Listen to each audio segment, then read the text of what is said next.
My friends, how is it going? I have a match for you against Jaysmoove101, and it is a pretty old match. I think he uploaded his side of the match quite a while back, and I'll link that in the video description if you want to check it out. Now, threats on his team, I'm thinking Swellow and Ursaring because they're huge hitters, and assuming the Ursaring is quick feet, it can outspeed my entire team as well as the Swellow, so that's definitely something to look out for. Now, the team I got here, it is more of a slow, bulky team than my usual teams, and the only really fast Pokemon on my team is Fearow. But to counteract that, I do have the Tailwind on Illumise, so, you know, if worst comes to worst, hopefully I can get up a Tailwind and try and get a mini sweep with Fearow. But first turn, Glalie comes in. I do not want to take any ice attack from Glalie, so I'm going to U-turn out. This crit, I think, mattered, because most lead Glalies are probably max HP, max speed, and, you know, obviously a U-turn, not stabbed, not choice banded, so crit definitely mattered in the short run, don't know about the long run. So I go to Tentacool because I think, right, okay, firstly, Tentacool can take any ice attack, secondly, I can rapid spin away any rocks. But seeing the Ice Fang, I think, wait a minute, no, none of this, no earthquakes. Go to Wormadam, fearing for my Tentacool's life, which is something you won't hear me say very often. Go to Wormadam to take an earthquake, but it turns out he doesn't have that. He just goes for a taunt, that's fine. I don't know what his last move was. I saw Spikes and Ice Fang. I imagine it probably would have Earthquake, or Explosion maybe, I'm not sure, but Glalie's a pretty good suicide lead, so I guess Explosion makes the most sense. So now I go to Tentacool because I can take any attack. I didn't want to get scolded and risk a burn on my Wormadam. So I go to Tentacool. Now I know his switch to Ursaring was pretty obvious here, but I still felt like I needed to get off the Rapid Spin just because, you know, a layer of Spikes and a layer of Stealth Rocks is definitely going to wear you down pretty quick. So now I go to Wormadam. He makes a good play and goes for an SD, knowing that he can get up a free SD as I switch, or, you know, what can Tentacool do to Ursaring anyway? But I kind of have to decide what is the least valuable thing on my team, and if you guess Tentacool, you get a gold star. Everyone's favourite little jellyfish goes down to a close combat. Now I can bring in my Maractus, because I almost called it Cacturne then. Maractus, and I'm going to go for Sucker Punch. I don't care if he switches, I just want that +2 attack gone so that Wormadam can take a close combat fairly well. Now Exeggutor comes in, and I thought, if he's just seen Sucker Punch, I don't think he'll attack, so I may as well go for a layer of Spikes just to get them up there. I think this is my, like, sort of similar to the Glalie sets I run. This is like 3 attacks plus Spikes, or maybe it's 2 attacks. No, I think it is 3 attacks. It's like Sucker Punch, Wood Hammer, Drain Punch, and Spikes. It's quite good. Maractus is quite a good utility Pokemon. Now, bizarrely, he goes to Corsola here, and then he switches to Minun, and I would have probably gone straight to Exeggutor, or tried to set up with Exeggutor. I don't know what moveset it is, but whatever. Minun's in here, I go for a Wood Hammer. That clean takes it out because Minun does not have the best physical defense. Am I Life Orb? Yeah, I am Life Orb. Okay, good. Now in comes the Swellow. Now here's a bit of a weird play.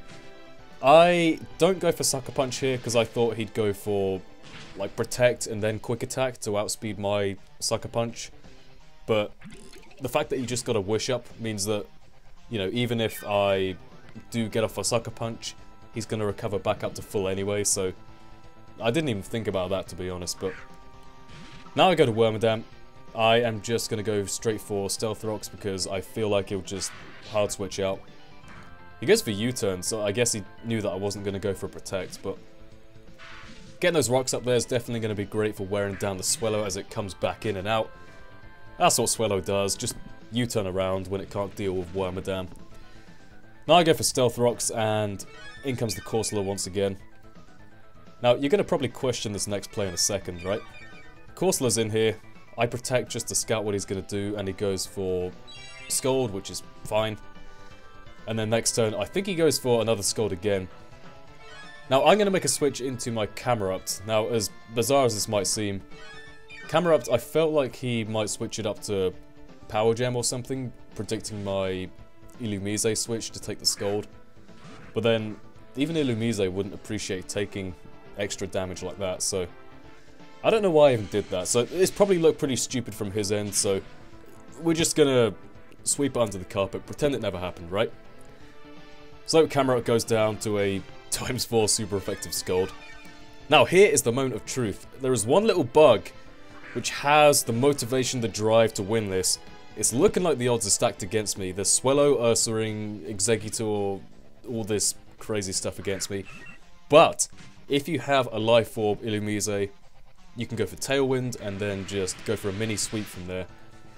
So I got 3 turns to do damage to his team, basically. So first turn, Swellow is not going to take a T-Bolt, so that's fine, get the Swellow out of the way. The problem is, he still has 3 more Pokemon left after this, so... Regardless of, you know, what I do on these turns, he still has 1 left that can outspeed my team, probably, so... Exeggutor comes in, that's fine, I can go for a Bug Buzz, that will take it out clean and simple. Even Wormadam's Signal Beam, by the way, can take out an Exeggutor from full, so do not mess with Wormadam. And if you have an Exeggutor, do not put it against a Wormadam. That's my top tip of the day. But next victim is Corsola. Corsola comes in and I can just go for a Giga Drain, suck back all those lovely souls, and that's gonna... I think that gets me pretty much back up to full again. You know, Giga Drain, Bug Buzz, T-Bolt, it's not bad in terms of coverage. And then you've got the Tailwind to double your speed. Oh, by the way, yeah, I did get that wrong in the last commentary. I said it was times 1.5 speed, but Tailwind is actually doubling your speed, so not too shabby. Ursaring comes in. This is the big threat I was, you know, not looking forward to facing. Because my Tailwinds ran out and he has Quick Feet, he can easily outspeed me, facade me to death, and that's going to take out Illumise. So I got 2 Pokemon left. I have Wormadam, and I have Fearow. Who's going to finish the job? Fearow! Everyone's favourite flying type. Not really. Well, Fearow's not bad because it does get Drill Run, but... there's better alternatives. Swellow's the better alternative, to be honest. I just like Fearow because it looks cool and has a nice name, so... go for a quick attack, and that takes it out, and that will be the end of the match. So, that was a really close match.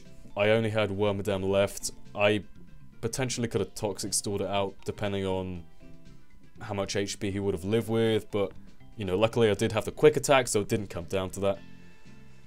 So, with that being said, hope you all enjoyed, and I'll see you next time. Goodbye.